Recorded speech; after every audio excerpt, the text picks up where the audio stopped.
জঙ্গলে মাছ ধরতে গিয়ে নৌকার ভেতরেই, অর্থাৎ নৌকার উপরে এই ছাউনি থাকে, আর এর ভেতরেই থাকে 3-4 জন বা 5 জন যখন মাছ ধরতে যাওয়া হয়। আর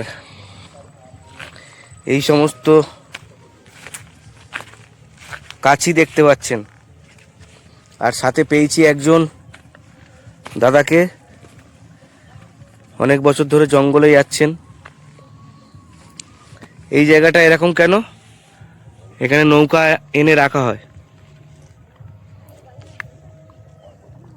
ওপারে সূর্যবেরিয়া, আর আমরা আছি গোসবা দ্বীপের এপারে, গোসবা 3 নম্বর। সুন্দরবনের নদীমাতৃক এলাকায় দেখুন, সাথে এদিকে দ্বীপের বসবাস। পেয়েছি দাদাকে, আসুন আমরা। দাদা কেমন আছেন? এই চলে যাচ্ছে। চলে যাচ্ছে মানে কি, মাছ হচ্ছে না নাকি? মাছ হচ্ছে, কম হচ্ছে। আমরা গেছিলাম এই সরঞ্জাম নিয়ে, তাই আসার মতো হয়ে গেল। আচ্ছা, তা আমরা এসছি, মাছটাকে একটু কম পেয়েছি এইবারে। এবারে মাছ কম হয়েছে। আর আপনার নাম? আমার নাম রানা। তাহলে আপনার পরিচিতি এবং পরিচিত বলতে আমরা এই বেন্দি জাল এই ধরে মরে খাই। তারপরে জঙ্গলের ধারে যখন যাই তখন অনেক রকম পাখি, পশু পাখি অনেক কিছু দেখতেও পাই, কত সুন্দর লাগে। তাই এই যে বাঘের আক্রমণ,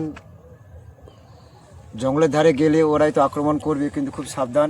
আমরা যত সাবধানে থাকি, তাও আমাদের নৌকোর উপরে এসে আক্রমণ করে মানুষজনকে টেনে এইভাবে হিঁচড়িয়ে নিয়ে চলে যাচ্ছে। আমরা 5-6 জন থেকেও আমরা সামলাতে পারি না, বিশাল আক্রমণ।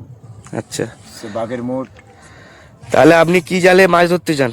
আমি এই বেন্দি জালে যাই। বেন্তি জালে? তাহলে কিভাবে যান এবং কিভাবে গুছিয়ে নিয়ে কিভাবে নৌকায় জীবনযাপন করেন? বাজার করে এই আমাদের জিনিসপত্র সরঞ্জাম, এই জালপাল গুছিয়ে নৌকো গুছিয়ে এখান থেকে ছাড়া হয়। 7-8 দিন থাকি। 7-8 দিন থেকে আমাদের যা মাছ টাছ হয় বিক্রি করে চলে আসি। জঙ্গলের ধারে ছাড়া তো আমরা বাইরে মাছ ধরতে পারি না। ছোটো ছোটো নৌকো নিয়ে জঙ্গলের ধারে মাছ ধরি। নৌকায় কিভাবে রাত্রি যাপন করেন, কিভাবে নদীর উপরে থাকেন, সেই অনুভূতিটাকে বলুন। আমরা রাত্রিবেলা জঙ্গলের ধারে নিস্তব্ধভাবে, কোনো আওয়াজ হবে না, চুপচাপ রান্নাবান্না করে যে যার মতো খেয়ে শুয়ে পড়বো। তারই ভিতরেই জঙ্গলে হালুম করে একটা আওয়াজ হবে। সবাই আবার সারা রাত জেগে বসে এইবার নৌকো পাহারা দেবো। আমাদের ভয় নিয়ে আমাদের জীবনযাপন করতে হয়, কি করবো আর, এই করে খাই। আর আপনারা কোন কোন জায়গায় জঙ্গলের মাছ ধরতে যান?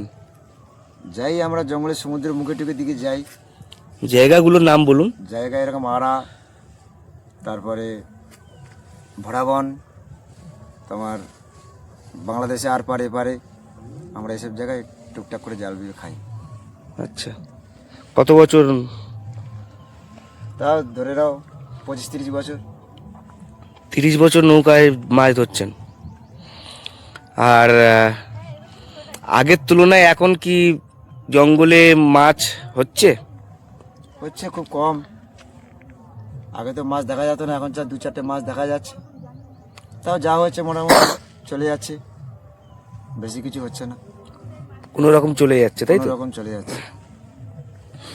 তো কোন কোন জঙ্গলে সব থেকে ভয়ঙ্কর, মানে এতগুলো জঙ্গল, কোন কোন জঙ্গলগুলো সব থেকে ভয়ঙ্কর? জঙ্গল বলতে জঙ্গল যেখান থেকে শুরু হয় লাস্ট পর্যন্ত সব জায়গায় ভয়ঙ্কর। জঙ্গলে পা দেওয়ার মতো না, জঙ্গলে যাওয়ার মতো না। বাবু ছেকেই আছে, নাবলেই অ্যাক্সিডেন্ট, নাবলেই টেনে নিয়ে চলে যাবে। তোমার সামনে 5 জন থাকুক, 6 জন থাকুক, কাউকে মানবে না। ও হলো জঙ্গলের রাজা। ওর জায়গা পা দিলে ও কি ছেড়ে কথা বলবে?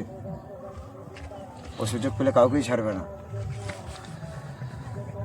জঙ্গলের ভিতরে কত কত সুন্দর সুন্দর জিনিস দেখার মতো আছে, আমরা দেখি। তার ভিতরে ওই বাবু যখন বেরিয়ে যায় তখন জঙ্গল গরম হয়ে যায়। জঙ্গল গরম হয় মানে? গরম হয়ে যায়। এমনকি শুনেছি আমি, ও যখন শিকার করে নিয়ে যায় তখন গাছপালাও সাইড হয়ে শুয়ে যায়, ওকে যাওয়ার পথ ওকে তৈরি করে দেয়। তার ও কী জিনিস, ওর নাম শুনলেই ভয় থরথর হয় সবাই। তা ওকে সাবধান হয়ে আমরা কাজ করি, সেই সাবধানের ভিতরে আমাদের অ্যাক্সিডেন্ট হয়ে যায়, অনেকের অ্যাক্সিডেন্টও হয়েছে। তাই এরকম নিরাপত্তাভাবে জাল ফাল ধরি, রাত্রিবেলা কোনো আওয়াজও হবে না, কোনো কিচ্ছু না, চুপচাপ থাকি। আওয়াজ হলেই ও আওয়াজ পেলেই আমাদের উপরে আক্রমণ করা শুরু করবে। এইভাবে জীবনযাপন করে আমরা থাকি, আর এই আমাদের ইনকাম মাছ ধরা। তাহলে আপনি কত বছর যে যাচ্ছেন তার মধ্যে বাঘ কতবার দেখেছেন? যাচ্ছি তো 20-25 বছর, বাঘ দেখছি, বাঘ দেখেছি জোর 3-4 বার বাঘ দেখেছি। তা সে বাবুর যা মুড, তারপর থেকে জঙ্গলের ধারে যাওয়া আমরা বন্ধ করে দিয়েছি। তাহলে 3-4 বার দেখেছেন, তাহলে বাঘ কি করছিল বা তাদের ভাবমূর্তিটা একটুখানি দেখান। আমরা জঙ্গলের ধারে দন মারছিলাম, বাবু এসে উপরে এরকম স্যার করে উপরে এসে ডাঙা থেকে নৌকাটা দূরে ছিল, এসে যেভাবে মাটি ফাটি আপনি যেভাবে আক্রমণ করেছে, জলে ঝাঁপ মেরেছিল। আমরা জলে বাড়িটারি মেরে, তাও আমাদেরকে মানছে না, নৌকা হাতা মারার মতো লগি টগি মেরে ঠেলে আমরা অনেক দূরে চলে গেছিলাম। তার নাইলে আমাদের উল্টা পাল্টা অন্যমনস্ক হলে আমাদের যে একজনকে অ্যাক্সিডেন্ট করে নিয়ে চলে যেত। ওটা কোন জায়গায়? এটা আড়ার ভিতরে, আড়া বলে জায়গা আছে। কতজন ছিলেন ওখানে ছিলাম আমরা 5 জন বেনতে জালে। আচ্ছা, এটা হলো একবার। আর একবার কি হয়েছিল? এরকম আর একবার এরকম জঙ্গল বাবু ডাকতে ডাকতে এরকম ছুটে এসছে, আমরা সেভাবে এরকম প্রস্তুত হয়ে জঙ্গলের গায়ে বাড়ি চালাই। তারপরে বাবু একটু ঠান্ডা হয়, নাহলে তাও সে মানে না। তাও আমরা নিজেদের 5 জন নিজের জীবন বাঁচিয়ে ঝাঁপ করে ওখান থেকে সরে চলে আসি। এরকম আক্রমণের মুখ থেকে 2-3 বার পড়েছি, এরকম অনেকেও পড়েছে। এরকম খোঁজখবর নিলে আপনি আরও কিছু জানতে পারবেন। আমি যতটা জানি তাই বললাম। এরকম বাঘের আক্রমণ বহুত ভয়ঙ্কর আক্রমণ, এরকম আক্রমণ পৃথিবীতে কোনো কিছু হয় না, সাংঘাতিক। ও যখন ধরবে ট্রেনে হিঁচড়ি নিয়ে চলে যাবে, ওর সঙ্গে লড়ার 20 জন লোকেরও ক্ষমতা নেই। তা আমরা কী করবো ওর সঙ্গে লড়ে? আর ও জঙ্গলের রাজা, আর ওখানে পা দিতে গেলে বলে করে পা দিতে হবে। তা ওই জন্য আমরা জঙ্গলের ধারে পাড়ে জাল ধরি। যারা মাছ কাঁকড়া ধরে তারা সরু সরু নালির ভিতর থেকে ফুঁড়ে গাছ টেনে নিয়ে চলে যায়, সে টেনে নিয়ে নৌকো ডাঙায় রেখে কাজবাজ করে। ওরা ওদেরও অ্যাক্সিডেন্ট হয়, ওদের বউয়াল বাচ্চা না খেতে পেয়ে মরে যাচ্ছে, সাদা কাপড় পরে ঘুরে বেড়াচ্ছে, তাদের সংসার অসহায় হয়ে গেছে। তা মানুষজন কী করবে? এই করে তাদের জীবিকা, কাঁকড়া, মধু এসব জীবিকা করে খাচ্ছে। তারা আজকে অসহায় হয়ে গেছে, তাদের স্বামীহারা সব। ওই জন্য ওই পাড়ায় আছে না বিধবা পড়ে একটা জায়গা, বিধবা পাড়া, তো সেখানকার তাদের স্বামীদের সব বাঘে খেয়েছে।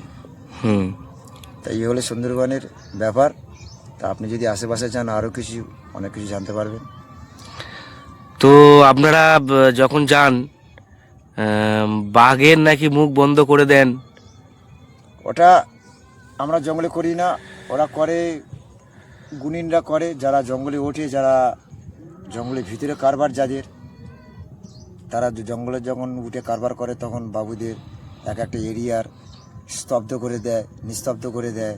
বাবুরা বসে থাকলে তাদের বসিয়ে রেখে দেয়, মুখ বন্ধ করে দেয়। সেই সময়ের ভিতরে তারা কাজ করে চলে আসে। কিন্তু হ্যাঁ, এটা ঠিক যা শুনেছ, বাবুর মুখটুক বন্ধ করে ওরা কাজবাজ করে। ওর সময় আছে, সেই সময় পারালে, সেই সময়ের ভিতরে না চলে আসতে পারলে সে আবার আক্রমণ ঘুরে করতে পারে। এই হলো ব্যাপার। আমরা শুনেছি এসব ব্যাপার, আমরা এসব করি না, আমরা এসব ব্যাপারে জানিও না। তাহলে আপনি কাঁকড়া ধরতে যাননি? না, কাঁকড়া ফাঁকড়া ধরতে যাইনি, আমি ওখানে মাছ ধরতে যাই। এই জঙ্গলে ধারে মারে একটু বাইর করে, একটু ধার মার করে একটু জাল ধরি। আমাদের জঙ্গলের ভিতরে কারবার নেই। মধু কাটতেও তাহলে যাননি? না। তাহলে সুন্দরবন আমরা এই বেন্তি জাল নিয়ে যাই, বোট নিয়ে যাই, 4-5 জন থাকি, ব্যাস। আমাদের জঙ্গলের ভিতরে কোনো কারবার নেই, আমাদের যাহা আছে জলে কারবার। আচ্ছা, তাহলে আপনি সুন্দরবনের বাঘের মুখে থেকে নিজের পরিবারকে চালাচ্ছেন এবং মাছ ধরে সত্যি আমরা সেই মাছ পাচ্ছি। স্যালুট জানাই যে এই জীবন নিয়ে আপনারা জঙ্গলে মাছ ধরতে যান। সাথে আপনি কি বলবেন যে সুন্দরবনের বাঘের সম্বন্ধে, রয়্যাল বেঙ্গল বাঘের সম্বন্ধে আপনি কি বলতে চান যে আমাদের বাঘ এই রকম? আমাদের এই রয়্যাল বেঙ্গল টাইগার আমি যতটা জানি সুন্দরবনে জঙ্গলে আছে বলে আমাদের সুন্দরবন জঙ্গলটা বেঁচে আছে, নাহলে সাধারণ মানুষ এই জঙ্গলটাকে কেটে ফাঁকা করে দিত। এই সুন্দরবন জঙ্গলে এই রয়্যাল বেঙ্গল টাইগার আছে বলে আমাদের এত ঝড়ঝাপটা, এত বান, এত তুফান, এত সমুদ্র জল উৎসাত সব ওই জঙ্গল ঠেকায়। আর এই জঙ্গল না থাকলে আমরা তো এখানে কেউ বাঁচতে পারতাম না, সব জলস্বাদ হয়ে যেতাম। তা সুন্দরবন জঙ্গলকে আমার ধন্যবাদ। তাই সুন্দরবন জঙ্গল রয়্যাল বেঙ্গল টাইগার আছে বলে সুন্দরবন জঙ্গল বেঁচে আছে। আর যেদিন রয়্যাল বেঙ্গল টাইগার থাকবে না সেদিন সুন্দরবন জঙ্গল থাকবে না। তো সেই সুন্দরবন জঙ্গল আর বাঁচুক, তারা তাদের জায়গা থাকুক, আমরা আমাদের জায়গায় আছি, আমরা খুব ভালোভাবে আছি। এই জঙ্গলের উপর থেকে আমরা অনেক সুস্থভাবে জীবনযাপন করছি। এই জঙ্গল আমাদের মেন ভূমি, এই জঙ্গল না থাকলে আমরা কেউ বাঁচতে পারবো না। সাথে আমাদের সুন্দরবনের জঙ্গলের জন্য আমরা অক্সিজেন যে পাই, এই আমরা গাছপালা থাকে বলে তো আমরা এই এতগুলো মানুষ এই দেশে বসবাস করতে পারছি। সেই প্রাকৃতিক গাছপালা ভারসাম্য নাহলে নষ্ট হয়ে যাবে। হ্যাঁ, প্রাকৃতিক ভারসাম্য আছে, পৃথিবীর আকার ব্যাপার আছে, মানুষজনের চলাফেরা, মানুষজন বাঁচা, নিঃশ্বাস প্রশ্বাসের ব্যাপার আছে, অনেক কিছু। গাছপালা থাকলে অনেক কিছুই হয়, ওষুধ অনেক কিছুই বাড়ায়। তো আমাদের গাছ না কাটাই ভালো, গাছ থাকলে আমাদের ভালো, গাছ না থাকলে আমরা থাকবো না। তা এই জন্য সুন্দরবন জঙ্গলটাকে আমরা বাঁচিয়ে রেখেছি, আশা করি যেন থাকে। রয়্যাল বেঙ্গল টাইগার ওই জন্য আমাদের জঙ্গলে আছে, জঙ্গলে থাকলে তারা আমাদের এই জঙ্গলটা বেঁচে থাকবে, আর নাইলে জঙ্গলটা আমাদের ধূলিসাৎ হয়ে যাবে। আর জঙ্গলের অন্যান্য জীবজন্তুদের বিষয়ে কি বলবেন? সুন্দরবনের অন্যান্য জীবজন্তু, হরিণ, আমরা যখন ধারে মারে যাই হরিণ আসে, পাল পাল হরিণ আসে, কত সুন্দর দেখতে লাগে। পাখি উড়ে যায় জলের উপর থেকে, ঝাঁকঝাঁক দেখার মতো। কত সুন্দর গাছপালা সারি হয়ে যেন বসে আছে, যেন কেউ মনে হয় যেন কেউ লাগিয়ে দিয়ে গেছে। এত সুন্দর দেখতে, জঙ্গল তো জঙ্গল। এরকম সুন্দর জঙ্গল আশা করি পৃথিবীতে কোনো প্রান্তে নেই। সুন্দরবন তো সুন্দরবন, আমি সুন্দরবনে জন্মেছি, আমি সুন্দরবনে বসবাস করছি। আমার তো খুব গৌরব যে আমার এই দেশেতে জন্ম হয়েছে। এত সুন্দর ভূপ্রকৃতির ভিতরে এই জায়গাটায় আমার জন্ম হয়েছে সুন্দরবনে, আমার খুব গৌরব। কারণ সুন্দরবনে দেখার অনেক কিছু আছে। এই মাটিতে, এই জন্মভূমিতে যারা বাস করছে ঠিক তারাই নিশ্চয়ই অনুভব করছে আর নিশ্চয়ই বলতে পারবে যে এই সুন্দরবনটা কি ব্যাপার। এই সুন্দরবনটার নাম হয়েছে অ্যাকচুয়ালি এই সুন্দরী গাছ নিয়ে। এই সুন্দরী গাছ ছিল বলে আজকে এই সুন্দরবন নামটা তৈরি হয়েছে।